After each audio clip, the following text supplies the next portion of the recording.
नमस्कार दोस्तों, विकास BPSC classes में आप सभी का स्वागत है। तो आज हम डिस्कस करने वाले हैं टेस्ट सीरीज 89 के सभी प्रश्नों के बारे में। तो चलिए शुरू करते हैं प्रश्न संख्या 1 से। निम्नलिखित में से किस राशि का मात्रक नहीं है? विकल्प हैं प्रतिबल, बल, विकृति, दाब, इनमें से कोई नहीं, इनमें से एक से अधिक। तो दिए गए विकल्प में विकल्प हमारा सी सही है, यानी कि विकृति। विकृति की कोई मात्रक और बीमा नहीं होती है, इसलिए विकल्प सी सही आंसर होंगे। प्रश्न संख्या 2 की ओर चलते हैं। प्रश्न संख्या 2 है, पुस्तक द ओरिजिन ऑफ स्पीसीज किसने लिखी है? विकल्प है लिनियस, लेमार्क, डार्विन, मेंडल। तो इसके सही विकल्प जो है वह है विकल्प सी, यानी कि डार्विन। प्रश्न संख्या 3 है, जहाँ जीव रहता है उस सटीक जगह को क्या कहते हैं? तो जहाँ जीव रहता है उस सटीक जगह को आवास या परितंत्र कहते हैं। तो दिए गए विकल्प में जो सही आंसर होगा वह होगा विकल्प ई, यानी कि इनमें से एक से अधिक। प्रश्न संख्या 4 है, सौर ऊर्जा एटीपी में बदलता है। विकल्प है माइटोकॉन्ड्रिया, बी क्लोरोप्लास्ट, सी राइबोसोम, डी लाइसोसोम। तो सौर ऊर्जा एटीपी में बदलता है वह है विकल्प बी, यानी कि क्लोरोप्लास्ट। ये प्रश्न जो है 64वीं बीपीएससी पीटी में पूछे गए हैं और आयोग ने इसके सही आंसर विकल्प बी को दिया है। तो इस प्रकार 4 के जो सही विकल्प हैं वह है विकल्प बी, यानी कि क्लोरोप्लास्ट।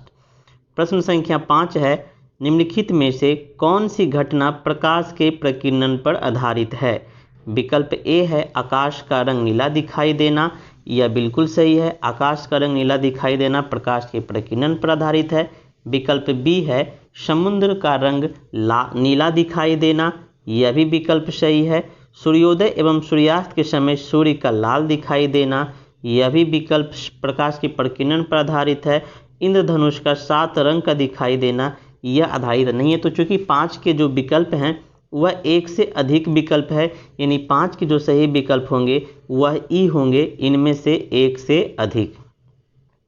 अब चलते हैं प्रश्न संख्या 6 की ओर। प्रश्न संख्या 6 है, शैवाल और कवक के मिलने से लाइकेन बनता है, जिसे कहते हैं?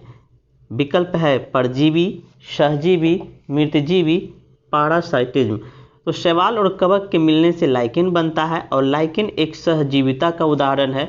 तो इस प्रकार दिए गए विकल्प के सही विकल्प हैं विकल्प बी, यानी कि सहजीवी। प्रश्न संख्या 7 है, विद्युत शक्ति की इकाई होती है एम्पियर, ये गलत है। एम्पियर विद्युत धारा की इकाई होती है। वोल्ट, यह भी गलत है। वोल्ट विद्युत विभव की इकाई होती है। कुलाम भी गलत है। कुलाम आवेश की इकाई होती है। जूल भी गलत है। जूल कार्य या ऊर्जा की इकाई होती है। तो विद्युत शक्ति की जो इकाई होती है वह होती है वाट, जो कि विकल्प में नहीं दी गई है। तो इसका 7 नंबर का जो सही विकल्प होगा वह होगा ई, यानी कि इनमें से कोई नहीं। अब चलते हैं प्रश्न संख्या 8 की ओर। प्रश्न संख्या 8 है, सर्वप्रथम जीवित कोशिका की खोज किसने की थी? विकल्प हैं रॉबर्ट हुक। तो रॉबर्ट हुक गलत हो जाएंगे, क्योंकि रॉबर्ट हुक जो है वह सर्वप्रथम कोशिका की तो खोज की थी, लेकिन इनके द्वारा जो कोशिका की खोज की गई थी वह मृत कोशिका थी, यानी कि डेड सेल थे। रॉबर्ट ब्राउन भी गलत हो जाएंगे, क्योंकि रॉबर्ट ब्राउन ने कोशिका के केंद्रक की खोज की थी। विकल्प सी इसके सही आंसर होंगे ल्यूवेनहॉक ने सर्वप्रथम जीवित कोशिका की खोज की थी। रॉबर्ट कॉच भी इसके सही विकल्प नहीं होंगे। तो प्रश्न संख्या 8 के जो सही विकल्प होंगे वह होंगे सी, यानी कि ल्यूवेनहॉक। अब चलते हैं प्रश्न संख्या 9 की ओर। प्रश्न संख्या 9 है, निम्नलिखित कथनों पर विचार करें। कथन 1, जंतु कोशिका भित्ति मुख्यतः सेलुलोज की बनी होती है। तो यह विकल्प हमारा कथन जो है वह गलत है, क्योंकि यहाँ पे जो दिया गया है वह जंतु कोशिका दिया हुआ है। जंतु कोशिका जो है सेलुलोज की नहीं बनी होती है। पादप कोशिका जो होती है वह सेलुलोज की बनी होती है। तो हमारा विकल्प कथन 1 जो है वह हमारा गलत है। कथन 2 है सेलुलोज एक बहुत जटिल पदार्थ है और यह पौधों को संरचनात्मक दृढ़ता प्रदान करता है। तो यह हमारा कथन सही है, यानी कि कथन 1 हमारा गलत है और कथन 2 हमारा जो है सही है। तो प्रश्न संख्या 9 का जो सही विकल्प है वह है विकल्प डी। कथन 1 गलत है किंतु कथन 2 सही है। अब चलते हैं प्रश्न संख्या 10 की ओर। प्रश्न संख्या 10 कुछ इस प्रकार से है, निम्नलिखित में प्लाज्मा झिल्ली में पाई जाती है। विकल्प हैं प्रोटीन, सेल्यूलोज, लिपिड, एंजाइम, इनमें से कोई नहीं, इनमें से एक से अधिक। तो हम सभी जानते हैं प्लाज्मा झिल्ली प्रोटीन और लिपिड की बनी होती है, इसलिए इसके विकल्प जो हैं ए एवं सी होंगे, यानी कि प्रोटीन और लिपिड। तो 10 का जो विकल्प होगा फाइनली वह ई होगा, इनमें से एक से अधिक। प्रश्न संख्या 11 है, निम्नलिखित में से कौन कोशिका का अपशिष्ट निपटाने वाला तंत्र है। विकल्प है माइटोकॉन्ड्रिया। तो माइटोकॉन्ड्रिया गलत हो जाएंगे क्योंकि माइटोकॉन्ड्रिया जो है वह कोशिका का पावर हाउस या रसोई घर के नाम से जाना जाता है। प्लास्टिड भी हमारे नहीं होंगे। लाइसोसोम जो है उसे कोशिका का अपशिष्ट निपटाने वाला तंत्र कहा जाता है, या इसी को कोशिका का मृत्यु घर या सुसाइड बैग या आत्महत्या की थैली भी कहा जाता है। केंद्रक को जो है वो कोशिका का मास्टर कहा जाता है, मतलब हेड क्वार्टर ऑफ सेल कहा जाता है। तो 11 नंबर प्रश्न के जो सही विकल्प हैं वह है सी, यानी कि लाइसोसोम। अब चलते हैं अगले प्रश्न की ओर। प्रश्न संख्या 12, जैव विकास का सिद्धांत सबसे पहले किसने दिया था। विकल्प हैं डार्विन, लैमार्क, वॉलस, हेक्सल ने। तो जैव विकास का सिद्धांत सर्वप्रथम लैमार्क ने दिया था अपने फिलोसफिक जूलॉजी नामक बुक में। तो प्रश्न संख्या 12 का जो सही विकल्प है वह है विकल्प बी, यानी कि लैमार्क। प्रश्न संख्या 13 है, विकास के उत्परिवर्तन का सिद्धांत का प्रतिपादन किया था। तो दोस्तों हम सभी जानते हैं कि विकल्प ए में जो है डार्विन, इन्होंने विकासवाद का सिद्धांत दिया था। लैमार्क जो है इन्होंने जैव विकास के प्रथम सिद्धांत दिए थे, लेकिन इन्होंने उत्परिवर्तन के बारे में नहीं बताया था। ह्यूगो डी ब्रीज ने जैव विकास के संबंधित उत्परिवर्तन का सिद्धांत दिया था। इसलिए प्रश्न संख्या 13 का जो सही विकल्प होंगे वह होंगे विकल्प सी, ह्यूगो डी ब्रीज, जो कि उत्परिवर्तन का सिद्धांत का प्रतिपादन किया था। प्रश्न संख्या 14, निम्नलिखित में से कौन अंडे देता है और सीधे बच्चा नहीं देता है। तो इसके जो सही विकल्प हैं वह है एक्डीना और प्लेटिपस। एक्डीना और प्लेटिपस जो है वह अंडे देता है और सीधे बच्चा नहीं देता है। नेक्स्ट प्रश्न जो है, निम्नलिखित में से किस ग्रुप के जंतु प्रायः रात्रिचर होते हैं। विकल्प ए में है उल्लू, चमगादड़, कुत्ता। तो विकल्प ए में उल्लू तो रात्रिचर है, चमगादड़ भी रात्रिचर है, लेकिन कुत्ता जो है वह रात्रिचर की श्रेणी में नहीं आता है। तो विकल्प ए हमारा गलत है। विकल्प बी है घरेलू मक्खी, खटमल, तोता। तो ये तीनों जो है रात्रिचर में नहीं होते हैं। विकल्प सी है मच्छर, चमगादड़, उल्लू। तो ये मच्छर, चमगादड़, उल्लू जो हैं वह रात्रिचर की श्रेणी में रखा गया है। विकल्प डी में है मच्छर, गौरैया, हिरन। तो ये भी रात्रिचर की श्रेणी में नहीं है। तो इस प्रकार 15 का जो सही विकल्प है वह है विकल्प सी, यानी कि मच्छर, चमगादड़ और उल्लू। नेक्स्ट प्रश्न की ओर चलते हैं। प्रश्न संख्या 16, निम्नलिखित में कौन जटिल अस्थायी ऊतक है। तो जटिल अस्थायी ऊतक हम लोग जानते हैं कि जाइलम और फ्लोएम जो है वह एक प्रकार का जटिल अस्थायी ऊतक है। तो इस प्रकार प्रश्न संख्या 16 का जो सही विकल्प है वह है ई, इनमें से एक से अधिक।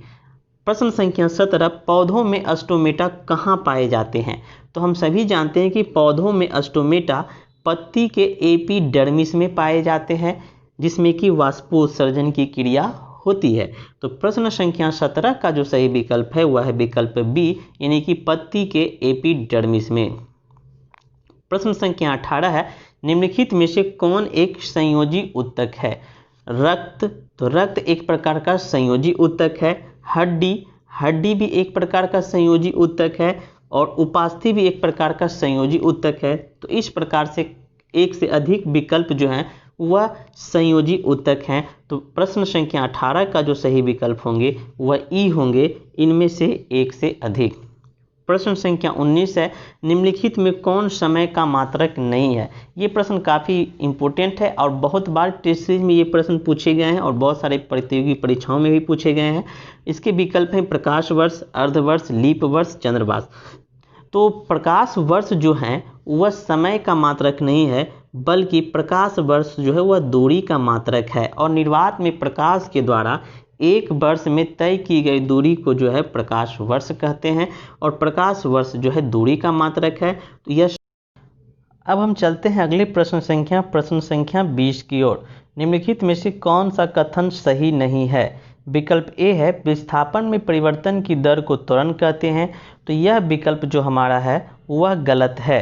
विस्थापन में परिवर्तन की दर को त्वरण नहीं कहते हैं, इसे वेग कहते हैं, जिसे कि भी से सूचित किया जाता है। विकल्प बी है विस्थापन एक सदिश राशि है। तो यह विकल्प सही है। त्वरण एक सदिश राशि है, यह भी विकल्प सही है। दूरी एक अदिश राशि है, यह भी विकल्प सही है। तो चूंकि प्रश्न में पूछा जा रहा था कि कौन सा कथन सही नहीं है, तो हमारा विकल्प ए जो है वह सही नहीं है, इसलिए प्रश्न संख्या 20 का सही विकल्प ए होगा। अब चलते हैं अगले प्रश्न की ओर। प्रश्न संख्या 21। निम्नलिखित कथनों पर विचार करें और पता करें कि कौन सा कथन बल से संबंधित नहीं है। विकल्प ए है न्यूटन के प्रथम नियम से बल की परिभाषा मिलता है। तो यह बिल्कुल सही है, न्यूटन के प्रथम नियम से बल की परिभाषा मिलती है। विकल्प बी जो है न्यूटन के तृतीय नियम से बल का सूत्र प्राप्त होता है, यह गलत है। बल का सूत्र जो होता है वह न्यूटन के सेकेंड लॉ ऑफ मोशन से प्राप्त होता है। तो यह हमारा जो है कथन गलत है। विकल्प सी है न्यूटन के प्रथम नियम को जड़त्व का नियम कहते हैं। यह भी कथन सही है कि न्यूटन के जो प्रथम नियम होते हैं उसे जड़त्व का नियम या इसे गैलीलियो का नियम भी कहा जाता है। विकल्प डी है बल का एसआई मात्रक न्यूटन होता है। यह भी कथन जो है सही है, यानी कि हमारे सही विकल्प गलत हैं ए को छोड़कर। ए जो हमारा विकल्प है, बी विकल्प जो हमारा है न्यूटन के तृतीय नियम से बल का सूत्र प्राप्त होता है, ये हमारे गलत विकल्प हैं। तो 21 का जो सही विकल्प है वह है बी। अब चलते हैं अगले प्रश्न की ओर। प्रश्न संख्या 22। प्रश्न है बल गुणनफल होता है भार और त्वरण का, चाल और वेग का, समय और दूरी का, विस्थापन और समय का। तो हम सभी जानते हैं कि बल जो होता है वह द्रव्यमान गुना त्वरण होता है, यानी कि F = m/a। तो बल गुणनफल होता है द्रव्यमान गुना त्वरण का, जो कि दिए गए किसी भी विकल्प में नहीं है। तो 22 का जो सही विकल्प होंगे वह ई होंगे, यानी कि इनमें से कोई नहीं। प्रश्न संख्या 23 है निम्नलिखित में से कौन शक्ति का मात्रक है। वाट, जूल, जूल प्रति सेकेंड, न्यूटन। तो शक्ति का मात्रक वाट भी है और इसी को हम जूल प्रति सेकेंड भी कहते हैं। शक्ति का मात्रक एसआई मात्रक वाट होता है, जिसे जूल प्रति सेकेंड भी कहा जाता है। तो प्रश्न संख्या 23 का ए और सी दोनों विकल्प सही हैं, इसलिए इसके सही विकल्प ई को माना जाएगा, यानी कि इनमें से एक से अधिक। प्रश्न संख्या 24 है जंतु जगत का सबसे बड़ा संघ है। तो जंतु जगत का जो सबसे बड़ा संघ है वह हमारा आर्थ्रोपोडा है, यानी कि 24 का जो सही विकल्प है वह है बी, यानी कि आर्थ्रोपोडा। अब चलते हैं प्रश्न संख्या 25 की ओर। प्रश्न संख्या 25 है निम्नलिखित में से कौन सा एंजाइम दूध को पचाने में सहायक होता है। तो रेनिन एंजाइम जो होता है वह दूध को पचाने में सहायक होता है और यह एंजाइम खासतौर पे बच्चों में पाया जाता है। तो इस प्रकार से 25 के जो सही विकल्प है वह है ए, यानी कि रेनिन। अब प्रश्न संख्या 26 है निम्नलिखित में से हमारे शरीर में हाइड्रोक्लोरिक अम्ल का कार्य है। यह हमारे शरीर में भोजन को पचाने में सहायक होता है। तो बिल्कुल सही है, HCl जो होता है वो हमारे शरीर में भोजन पचाने में सहायक होता है। तो विकल्प ए हमारा सही है। विकल्प बी है यह हमारे शरीर में भोजन के साथ आने वाले जीवाणुओं को नष्ट कर देता है, यह भी सही है। रक्त परिवहन में सहायता करता है, यह गलत है। यह ऊपरी कोशिकाओं को रक्षा प्रदान करता है, यह गलत है। यानी कि हमारा विकल्प जो है एक से अधिक सही है, तो हमारा विकल्प ई सही होगा, इनमें से एक से अधिक। इस प्रकार 26 का जो सही विकल्प है वह है विकल्प ई। अब चलते हैं प्रश्न संख्या 27 की ओर। निम्नलिखित में से किसमें वसा का पूर्ण पाचन होता है? छोटी आंत, बड़ी आंत, अमाशय, यकृत। तो छोटी आंत में वसा का पूर्ण पाचन हो जाता है। तो प्रश्न संख्या 27 के जो सही विकल्प होंगे वह है ए, यानी कि छोटी आंत। प्रश्न संख्या 28 है, निम्नलिखित में से कौन सा विकल्प अम्ल प्रकृति को प्रदर्शित नहीं करता है? यह स्वाद में खट्टे होते हैं। हम सभी जानते हैं कि अम्ल जो होते हैं स्वाद में खट्टे होते हैं। यह जलीय विलयन में हाइड्रोजन आयन देते हैं, यह भी सही है। यह लाल लिटमस को नीले लिटमस में परिवर्तित करता है, तो यह गलत है। अम्ल जो है वह ब्लू लिटमस को लाल लिटमस में परिवर्तित करता है, यानी कि नीले लिटमस को लाल लिटमस में परिवर्तित करता है। और हम आपको एक ट्रिक भी बताए थे, BRA, यानी कि ब्लू टू रेड कौन करेगा? एसिड करेगा, यानी कि विकल्प सी जो है इसके गलत हैं। यानी कि प्रश्न संख्या 28 के विकल्प सी जो है वह अम्ल से संबंधित नहीं है। तो सही विकल्प हमारा होंगे विकल्प सी। अब है प्रश्न संख्या 29। प्रश्न है, निम्नलिखित में से कौन प्रबल अम्ल नहीं है? HCl, H2SO4, CH3COOH, HNO3। तो दिए गए विकल्प में जो है HCl हमारा प्रबल अम्ल है, H2SO4 हमारा जिसे कि सल्फ्यूरिक अम्ल कहा जाता है, यह भी प्रबल अम्ल है। CH3COOH जो है यह एसिटिक अम्ल होता है, यह जो है वह प्रबल अम्ल नहीं है, यह दुर्बल अम्ल है। और विकल्प डी जो है HNO3 यह जो है हमारा प्रबल अम्ल है। तो हमारा CH3COOH जो है एसिटिक अम्ल, यह प्रबल अम्ल की श्रेणी में नहीं है। तो प्रश्न संख्या 29 के जो सही विकल्प होंगे वह सी होंगे, यानी कि CH3COOH। अब चलते हैं प्रश्न संख्या 30 की ओर। प्रश्न संख्या 30 है, निम्नलिखित में से कौन से एक अधातु है जो द्रव अवस्था में पाया जाता है? ध्यान से देखिएगा, यहाँ अधातु की बात की जा रही है। तो पारा जो है वह द्रव अवस्था में तो पाई जाती है, लेकिन यह अधातु नहीं है, यह धातु है। इसके बाद अगर हम देखें तो ब्रोमीन जो है वह द्रव अवस्था में पाए जाने वाला एक अधातु है। तो प्रश्न संख्या 30 का जो सही विकल्प है वह है विकल्प डी, यानी कि ब्रोमीन। प्रश्न संख्या 31 है, निम्नलिखित में से कौन से अधातु चमकीले होते हैं? यहाँ भी ध्यान से देखिएगा, अधातु की बात की जा रही है। तो ग्रेफाइट, आयोडीन अधातु होते हुए भी चमकीले होते हैं, यह अधातु की गुणों की अपवाद में आते हैं। तो प्रश्न संख्या 31 के जो सही विकल्प हैं वह है विकल्प ई, यानी कि इनमें से एक से अधिक। प्रश्न संख्या 32 है, निम्नलिखित में से कौन सा कथन अधातु से संबंधित नहीं है? विकल्प ए है, अधातु प्रायः ऊष्मा एवं विद्युत के कुचालक होते हैं। तो यह कथन जो है कि अधातु प्रायः ऊष्मा एवं विद्युत के कुचालक होते हैं, यह सही है। अधातु जो होते हैं वह ऊष्मा एवं विद्युत के कुचालक होते हैं। अधातु में प्रायः एक विशेष प्रकार की चमक पाई जाती है, ये हमारे गलत हैं। अधातु में चमक नहीं पाई जाती है, कुछ एक्सेप्शन में होते हैं। अधातुओं के द्रव्यमानांक एवं क्वथनांक निम्न होते हैं, यह सही है। यह आघातवर्धनीय एवं तन्य होते हैं, यह गलत है। तो बी और डी जो है वह अधातु से संबंधित नहीं है, इसलिए प्रश्न संख्या 32 के सही विकल्प हो जाएंगे ई, यानी कि इनमें से एक से अधिक। प्रश्न संख्या 33 है, निम्नलिखित में से कौन सर्वाधिक कठोर पदार्थ है? आयरन, सोना, हीरा, ग्रेफाइट। तो सब सर्वाधिक कठोर पदार्थ जो है वह हीरा होता है, जो कि कार्बन का एक अपरूप है। तो 33 का जो सही विकल्प है वह है विकल्प सी, यानी कि हीरा।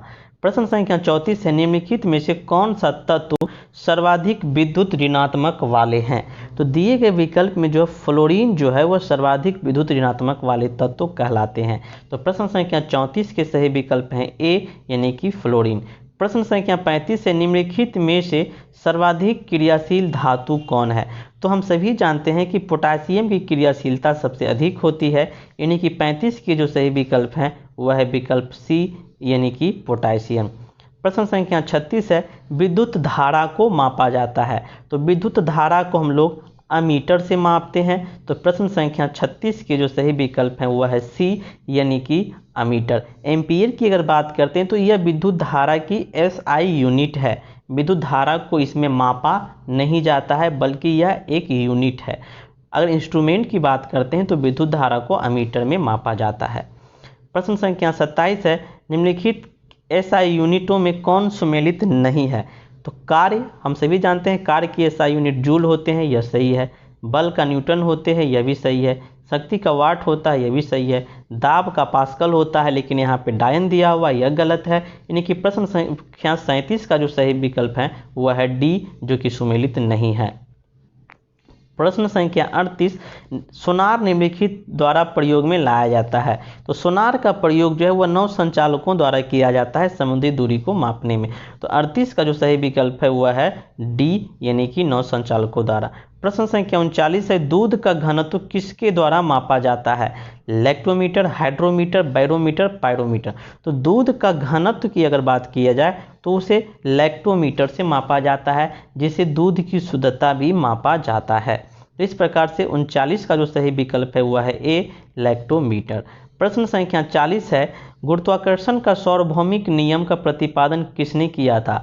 तो गुरुत्वाकर्षण का सार्वभौमिक नियम का प्रतिपादन न्यूटन के द्वारा किया गया था। तो प्रश्न संख्या 40 के सही विकल्प हैं ए, यानी कि न्यूटन। प्रश्न संख्या 41 है, किसी पिंड का भार पृथ्वी तल पर सब जगहों में समान होता है, यह गलत है। ध्रुवों पर सर्वाधिक होता है, यह सही है। विषुवत रेखा पर अधिक होता है, यह गलत है। मैदानों की अपेक्षा पहाड़ों पर अधिक होता है, यह भी गलत है। तो दिए गए विकल्प में विकल्प बी जो है हमारा वह सही है, यानी कि 41 नंबर प्रश्न के सही विकल्प बी होंगे।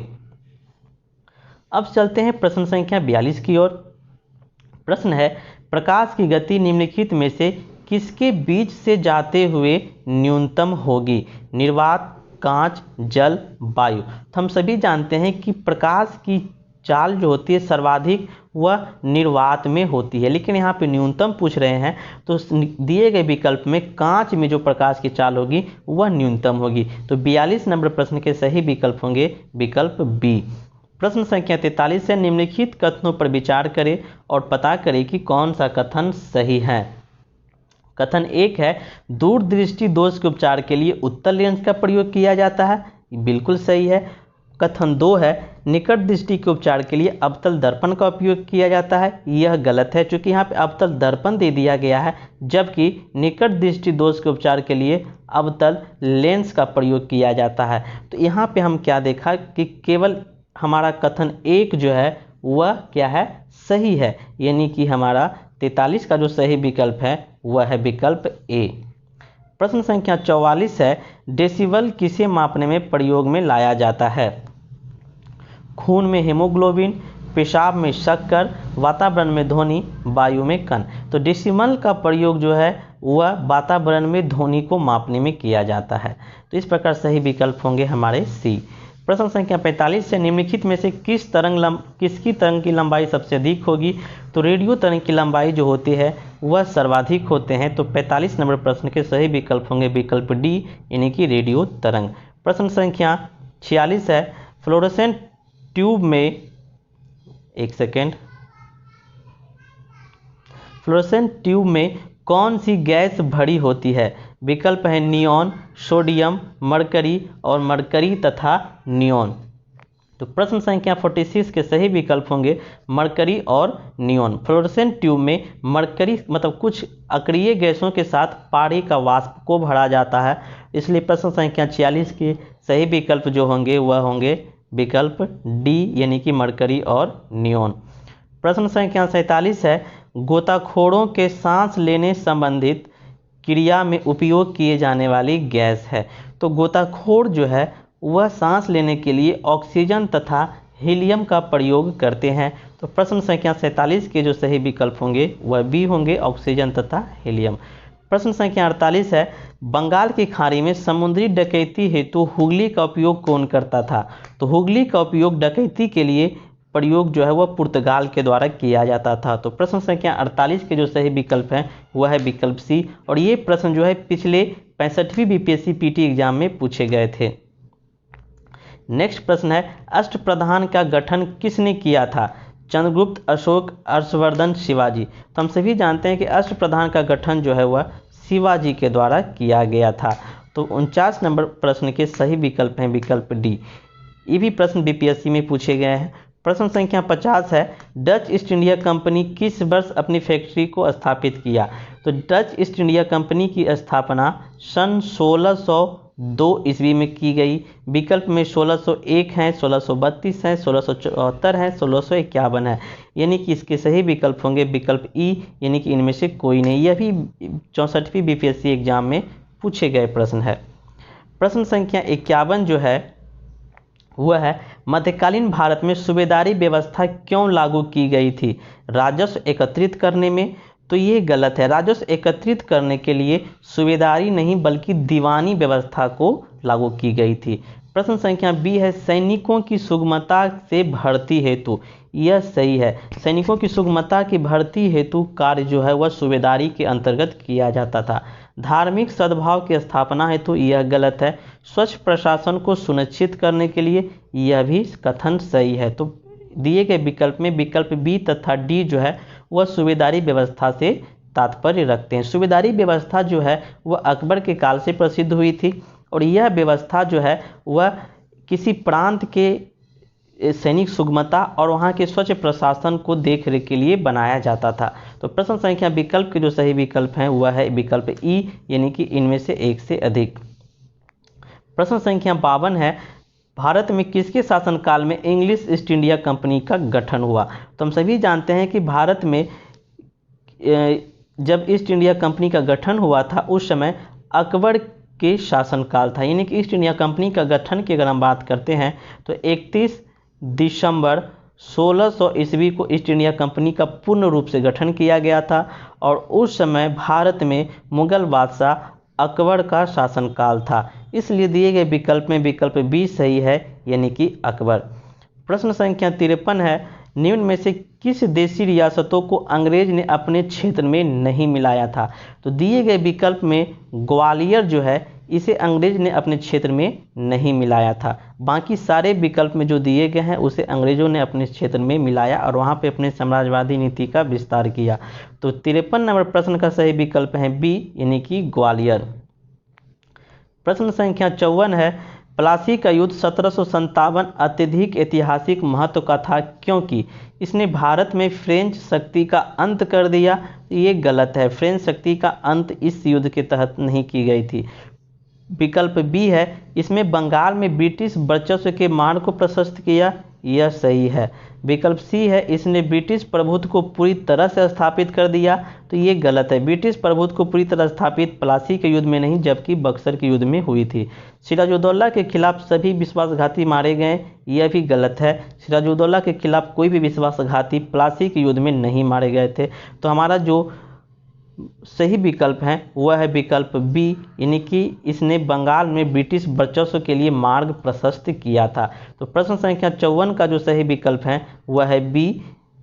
प्रश्न संख्या 55 है, सिराजुद्दौला और अंग्रेजों के बीच शत्रुता के प्रमुख कारण थे? तो शत्रुता के जो प्रमुख कारण थे उसके विकल्प हैं, नवाब की आज्ञा के बिना अंग्रेजी कंपनी द्वारा कोलकाता की किलाबंदी करना? यह भी विकल्प सही है। फर्रुखसियार द्वारा दिए गए दस्तक का दुरुपयोग करना? यह भी विकल्प सही है। नवाब के खिलाफ षड्यंत्र को बढ़ावा देना? यह भी विकल्प सही है। सिराजुद्दौला की बातों का अवहेलना करना? यह भी विकल्प सही है। तो ये सभी जो है वो सिराजुद्दौला और अंग्रेजों के बीच शत्रुता के प्रमुख कारण थे। तो इसलिए इसमें दिए गए विकल्प होगा इनमें से एक से अधिक, यानी कि 55 नंबर प्रश्न के सही विकल्प हैं विकल्प ई। प्रश्न संख्या 56 है, भारत शासन अधिनियम निम्नलिखित में से कौन सा कथन सही नहीं है? विकल्प हैं, भारत शासन अधिनियम 1858 के तहत गवर्नर जनरल का पद नाम बदलकर भारत का वायसराय कर दिया गया? तो यह विकल्प सही है। विकल्प बी है, भारत परिषद अधिनियम 1909 को मोंटेग्यू चेम्सफोर्ड सुधार कहा गया? यह विकल्प हमारा जो है वह गलत है। 1909 को जो है वह मॉर्ले मिंटो सुधार कहा गया था। विकल्प सी है, 1833 का चार्टर अधिनियम के तहत बंगाल के गवर्नर जनरल को भारत का गवर्नर जनरल बना दिया गया था? यह विकल्प सही है। विकल्प डी है भारत शासन अधिनियम 1857 के तहत भारत का शासन प्रत्यक्ष रूप से महारानी विक्टोरिया के अधीन हो गया था। तो यह भी विकल्प हमारा गलत है। वह गलत इसलिए है क्योंकि यहाँ पे 1857 दिया गया है, जबकि सही अधिनियम जो है वो 1858 का है। तो इसलिए से 56 नंबर प्रश्न के जो सही विकल्प होंगे वह ई होंगे, इनमें से एक से अधिक। नेक्स्ट प्रश्न है प्रश्न संख्या 57। जहांगीर के दरबार में आने वाले प्रथम अंग्रेज यात्री कौन थे? तो जहांगीर के दरबार में आने वाले प्रथम अंग्रेज यात्री थे कैप्टन हॉकिंस, जो 1608 में जहांगीर के दरबार में आए थे। तो इस प्रकार सही विकल्प होंगे विकल्प ए। प्रश्न संख्या 58 है किस इतिहासकार में बंगाल में द्वैत शासन के काल को 1765 से 1762 को डाक राज की संज्ञा दी है? तो यह संज्ञा जो है वह के.एम. पनिक्कर के द्वारा दी गई थी। तो इस प्रकार सही विकल्प होंगे बी। प्रश्न संख्या 59 है यह किसका कथन है? ईश्वर की इच्छा थी कि मैं सब धर्मों को एक निगाह से देखूं, इसलिए उसने मेरी दूसरी आंखों की रोशनी ले ली। तो यह कथन जो है वह रंजीत सिंह से संबंधित है। तो 59 का सही विकल्प है सी, यानी कि रंजीत सिंह। प्रश्न संख्या 60 है सिंध विजय अभियान किसके द्वारा चलाया गया था? तो सिंध विजय का जो संक्षिप्त अभियान था वह चार्ल्स नेपियर के द्वारा चलाया गया था, जबकि उस समय जो भारत के गवर्नर थे वह लॉर्ड इलेनबर्ग थे। यानी कि 60 का जो सही विकल्प है वह बी है, यानी कि चार्ल्स नेपियर। यदि यहाँ पे गवर्नर के बारे में पूछा जाता तो इलेनबर्ग होते। प्रश्न संख्या 61 है निम्नलिखित में से किसके बीच बेसिन की संधि हुई थी? तो बेसिन की संधि बाजीराव द्वितीय एवं अंग्रेज के बीच हुई थी। तो प्रश्न संख्या 61 का जो सही विकल्प है वह है ए, यानी कि बाजीराव द्वितीय एवं अंग्रेज। प्रश्न संख्या 62 है इसमें जो है सूची 1 और सूची 2 को जो है मिलान करना है। तो प्रथम कर्नाटक युद्ध, तो हम सभी जानते हैं प्रथम कर्नाटक युद्ध जो है वह एक्सला-चैपल संधि के तहत समाप्त हुआ था। तृतीय कर्नाटक युद्ध जो है, तृतीय कर्नाटक युद्ध यह जो है अनिर्णायक हो गया था। द्वितीय कर्नाटक युद्ध जो अनिर्णायक हो गया था। तृतीय जो है वह पेरिस की संधि के तहत अंत हुआ था। तो इस प्रकार ए का जो विकल्प है वह 4 है। तो दिए गए ऑप्शन में ए का 4 जो है वह विकल्प सी में है, यानी कि विकल्प सी सही आंसर होंगे। प्रश्न संख्या 63 है निम्नलिखित में से कौन सा प्रथम यूरोपीय व्यक्ति था जिसने भू क्षेत्र अर्जित करने के उद्देश्य से भारतीय राजाओं के झगड़ों में भाग लेने की नीति आरंभ की? तो वह था डुप्ले। तो प्रश्न संख्या 63 का सही विकल्प है डुप्ले। प्रश्न संख्या 34 है सही नहीं है। महाराजा रंजीत सिंह सुकरचुकिया मिसल से संबंधित थे। तो यह विकल्प। महाराजा रंजीत सिंह शाह शुजा से कोहिनूर हीरा प्राप्त किए थे, यह भी विकल्प सही है। महाराजा रंजीत सिंह के उत्तराधिकारी खड़क सिंह थे, यह भी विकल्प सही है। सिख राज का अंतिम राजा खड़क सिंह थे, यह विकल्प है। सिख राज का अंतिम राजा दिलीप सिंह थे। तो प्रश्न संख्या 64 के जो सही विकल्प होंगे वह होंगे डी। प्रश्न संख्या 65 है निम्नलिखित कथनों पर विचार करें और पता करें कि कौन सा कथन सही है। कोलकाता में एशियाटिक सोसाइटी की स्थापना का समय बंगाल का गवर्नर रॉबर्ट क्लाइव था। तो कोलकाता में जब एशियाटिक सोसाइटी की स्थापना हुई थी वह 1784 ईस्वी में हुई थी, और उस समय बंगाल का गवर्नर जो था वह वॉरेन हेस्टिंग्स था। तो यह कथन जो हमारा है वह गलत है। रॉबर्ट क्लाइव बंगाल में द्वैत शासन को प्रारंभ किया, यह हमारा कथन सही है। यानी कि हमारा केवल कथन जो है वह 2 सही है, यानी कि 65 के जो सही विकल्प हैं वह है बी, केवल 2। प्रश्न संख्या 66 है निम्नलिखित कथनों पर विचार करें और पता करें कि कौन सा कथन सही है। कथन 1 है रिंग फेंस की नीति वॉरेन हेस्टिंग्स से संबंधित है। तो यह कथन हमारा सही है। कथन 2 है बंगाल में द्वैत शासन की समाप्ति वॉरेन हेस्टिंग्स के द्वारा किया गया, यह भी सही है। तो हमारा इस प्रकार से 1 तथा 2 जो है दोनों सही है। प्रश्न संख्या 66 का जो सही विकल्प है वह है विकल्प बी, यानी 1 तथा 2 दोनों। प्रश्न संख्या 67 है सहायक संधि व्यवस्था को स्वीकार करने वाला प्रथम भारतीय देशी शासक कौन था? तो सहायक संधि को स्वीकार करने वाला प्रथम देशी शासक थे हैदराबाद के निजाम। तो इस प्रकार प्रश्न संख्या 67 के जो सही विकल्प हैं वह है विकल्प बी यानी कि हैदराबाद के निजाम। प्रश्न संख्या 68 है, निम्नलिखित कथनों पर विचार करें और पता करें कि कौन सा कथन इनमें से सही है। अस्थायी बंदोबस्त लॉर्ड कॉर्नवालिस द्वारा 1793 में लागू किया गया, यह कथन सही है। अस्थायी बंदोबस्त ग्रामीण समुदायों के साथ किया गया, यह कथन गलत है। अस्थायी बंदोबस्त जो है वह समुदाय के साथ नहीं किया गया जबकि जमींदारों के साथ किया गया था या जागीरदारों के साथ। तो यहाँ पे जो हमारा कथन एक केवल जो है वह सही है, यानी कि 68 नंबर प्रश्न के सही विकल्प हैं वह है विकल्प ए यानी कि ए। प्रश्न संख्या 69 है, निम्नलिखित कथनों पर विचार करें और पता करें कि कौन सा कथन सही है।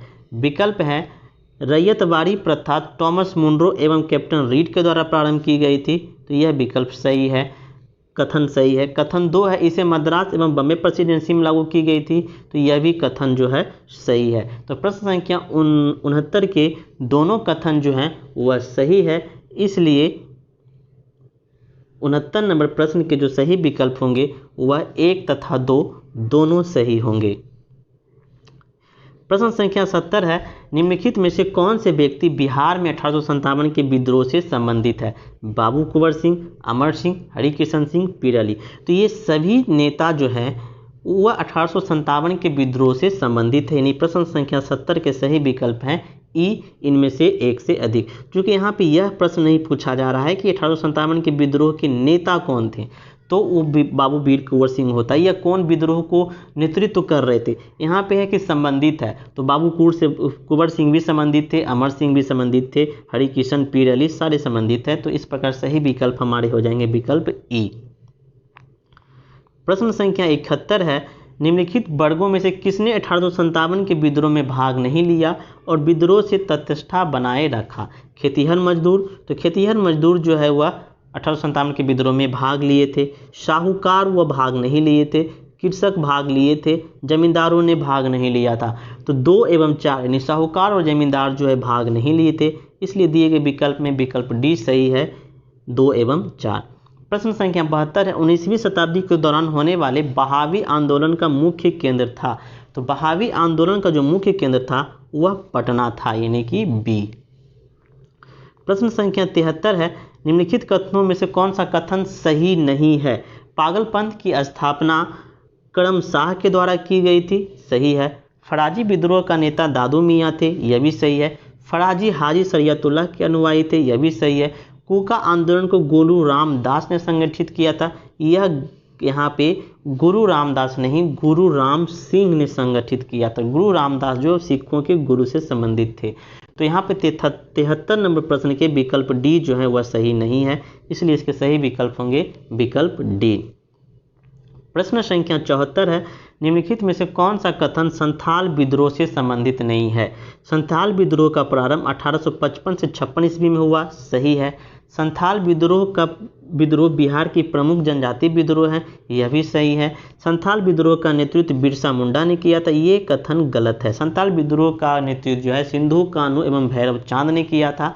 तो प्रश्न संख्या 74 का विकल्प सी जो है वह संबंधित नहीं है। डी में संथालों ने मेजरबारों को हराया था, यह भी सही है। अब चलते हैं अगले प्रश्न की ओर। प्रश्न संख्या 75, निम्नलिखित में से कौन सा कथन राजा राममोहन राय से संबंधित नहीं है? इसे आधुनिक पुरुष माना जाता है, सही है, इसे आधुनिक पुरुष माना जाता है। इनके द्वारा 1827 ईस्वी में ब्रह्मा समाज की स्थापना की गई, ये गलत है। 1827 नहीं 1828 में ब्रह्मा समाज की स्थापना की गई थी, तो विकल्प बी जो है हमारा गलत है। अगले विकल्प देखते हैं। अकबर द्वितीय ने राजा की उपाधि प्रदान की थी, तो यह भी सही है। अकबर द्वितीय ने राजा की उपाधि प्रदान की थी। इन्होंने 1829 में सती प्रथा को अंत किया था, यह भी सही है। तो इस प्रकार से जो हमारे विकल्प हैं वह कौन से विकल्प गलत थे? बी विकल्प जो है वह गलत थे, वहाँ पे 1827 दिया हुआ था।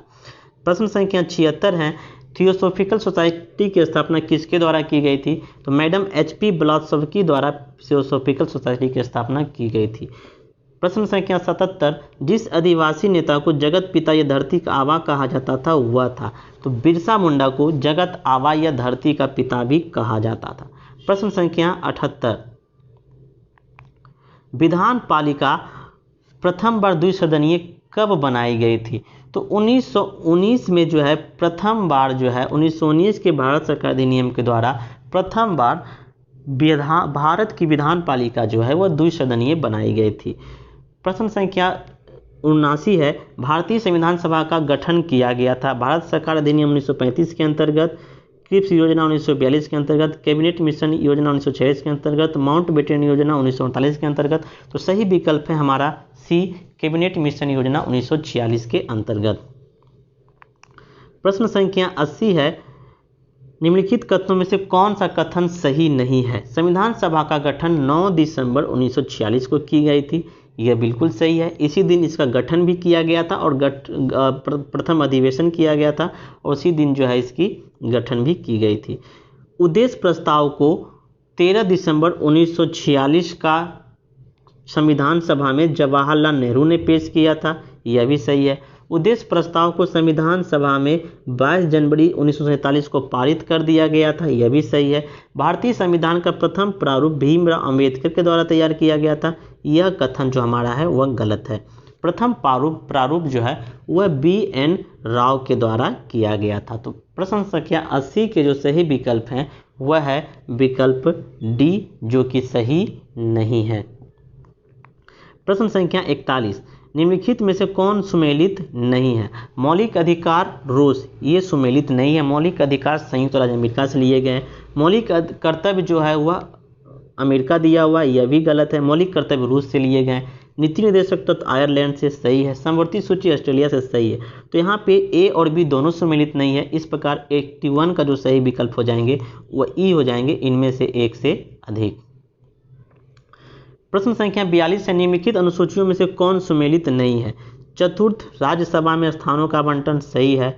अष्टम समवर्ती सूची, यह गलत है। 8वीं अनुसूची में जो है भाषाओं का उल्लेख किया गया है। समवर्ती सूची 7वीं में सम्मिलित है, तो ये विकल्प बी गलत है। 10वीं में हमारा दल बदल है, सही है। यहाँ विकल्प सी छूट गया है। 9वीं में भूमि सुधार है, यह भी सही है। तो इस प्रकार से जो हमारा बी विकल्प है वह सही सुमेलित नहीं है। तो 82 नंबर प्रश्न के सही विकल्प जो होंगे वह विकल्प बी होंगे। अगला प्रश्न है 83 नंबर, भारतीय संविधान की प्रस्तावना में समाजवादी शब्द किस संविधान संशोधन के तहत जोड़ा गया। 42वां संशोधन, 44वां संशोधन, 46वां संशोधन, 74वां संशोधन। तो 42वां संशोधन के तहत जो है समाजवादी शब्द को जोड़ा गया था। तो 83 नंबर प्रश्न के सही विकल्प हैं ए, यानी कि 42वां संशोधन। अगला प्रश्न है, भारत के राष्ट्रगान के रूप में जन गण मन को कब गाया था। तो 24 जनवरी 1950 को गाया गया था। अगला प्रश्न है, निम्नलिखित में से कौन युग में सुमेलित नहीं है। संविधान का दूसरा भाग मौलिक अधिकार, यह सुमेलित नहीं है। संविधान का तीसरा भाग नागरिकता, सुमेलित नहीं है। संविधान का चौथा क मौलिक कर्तव्य, यह सुमेलित है। संविधान का 5वां भाग नीति निर्देशक तत्व, यह भी सुमेलित नहीं है। तो दिए गए विकल्प में विकल्प सी जो है वह सही सुमेलित है। यानी 85 नंबर प्रश्न के सही विकल्प हैं विकल्प सी। अगला प्रश्न है प्रश्न संख्या 46, निम्नलिखित में किस एक ने 1875 ईस्वी में हाउस ऑफ कॉमर्स में एक याचिका प्रस्तुत करते हुए ब्रिटिश संसद में भारत के प्रतिनिधित्व की मांग की थी। The Indian association, Hindustan association, Poona सार्वजनिक सभा, मद्रास महाजन सभा। तो पूना सार्वजनिक सभा जो है वह सर्वप्रथम जो है हाउस ऑफ कॉमन्स में याचिका प्रस्तुत किया और भारत के प्रतिनिधित्व की मांग किया। तो सही विकल्प है सी। भारत संघ के संस्थापक कौन थे। तो भारत संघ के संस्थापक सुरेंद्र नाथ बनर्जी थे। प्रश्न संख्या 88 है, भारतीय राष्ट्रीय आंदोलन 1885 से 1905 की अवधि को कहा जाता है। उदारवादी चरण, सही है। उग्रवादी चरण गलत है। गांधीवादी चरण गलत है। नरमपंथी चरण सही है। तो 88 के जो सही विकल्प होंगे वो होंगे ई, इनमें से एक से अधिक। प्रश्न संख्या 89, निम्नलिखित कथनों पर विचार करें और पता करें कि कौन सा कथन सही है। भारतीय राष्ट्रीय कांग्रेस की स्थापना 28 दिसंबर 1885 को की गई थी, सही है। इसकी स्थापना A.O. ह्यूम के द्वारा की गई थी, यह भी सही है। तो यहाँ पे दिए गए विकल्प में विकल्प ए तथा विकल्प 2 दोनों सही है, यानी कि विकल्प सी। भारतीय संविधान का कौन सा अनुच्छेद प्रेस की स्वतंत्रता से संबंधित है? तो आर्टिकल 19 जो है वो प्रेस की स्वतंत्रता नहीं, आर्टिकल 19 का एक का क जो है वह प्रेस की स्वतंत्रता से संबंधित है, यानी यहाँ पे एक का को अगर दे दिया जाए तो वो और भी बेटर होगा। तो प्रश्न संख्या 90 का जो सही विकल्प है वह है ए, आर्टिकल 19। नेक्स्ट प्रश्न है, दुनिया का पहला लाइकेन पार्क किस स्थान पर स्थापित किया गया है? तो दुनिया का पहला पार्क जो है लाइकेन पार्क जो है वह उत्तराखंड में स्थापित किया गया है, तो सही विकल्प होंगे सी। हाल ही में भारत सरकार ने चाइना कंपनी की कितने मोबाइल ऐप पर प्रतिबंध लगा दिए गए हैं? तो इसके सही विकल्प होंगे 59। विश्व प्रतिस्पर्धा सूचकांक 2020 में रहे 3 देशों की क्रमवार सूची निम्नलिखित में से कौन सी है? तो वह है सिंगापुर, डेनमार्क, स्विट्जरलैंड। केंद्र सरकार रोजगार के अवसर बढ़ाने के लिए किस राज्य में गरीब रोजगार अभियान शुरू करेगी? तो वह विकल्प सी, बिहार। नेक्स्ट प्रश्न है, निम्नलिखित में से कौन सा कथन यूनाइटेड नेशन के लिए सही नहीं है? इसकी स्थापना 24 अक्टूबर 1945 को की गई थी, सही है। इसका मुख्यालय न्यूयॉर्क में अवस्थित है, सही है। वर्तमान में इसके अध्यक्ष एंटोनियो गुटेरेस है। यहाँ अध्यक्ष को आप चीफ भी लिख सकते हैं तो ज़्यादा बेटर होगा, चीफ एंटोनियो गुटेरेस से सही है। वर्तमान में इसके सदस्य देशों की संख्या 193, यह भी सही है। तो दिए गए विकल्प में सही भी सही है, इसलिए विकल्प ई। स्टार्टअप जीनोम द्वारा जारी टॉप 30 स्टार्टअप इकोसिस्टम लिस्ट में शामिल होने वाला एकमात्र भारतीय शहर कौन है? तो वह शहर है बेंगलुरु। प्रश्न संख्या 97, हाल ही में किस राज्य सरकार ने निवेश को बढ़ावा देने के लिए महापरिवहन योजना शुरू की है? तो वह विकल्प है हमारा विकल्प बी, यानी कि महाराष्ट्र। तो इस प्रकार से हमने सभी प्रश्नों के साथ और सभी ऑप्शनों को बारी बारी से समझे। आप सभी लोग इसे एक बार मिला लें और वीडियो को 1 से 2 बार देखते रहें ताकि सारे प्रश्नों से डाउट आपके क्लियर हो जाए, और अगली बार जब यह प्रश्न आपके टेस्ट सीरीज या किसी भी प्रतियोगी परीक्षा में आए तो आप उसे गलत ना करें। तो धन्यवाद, फिर मिलते हैं हम अगले लेक्चर में, तब तक के लिए धन्यवाद।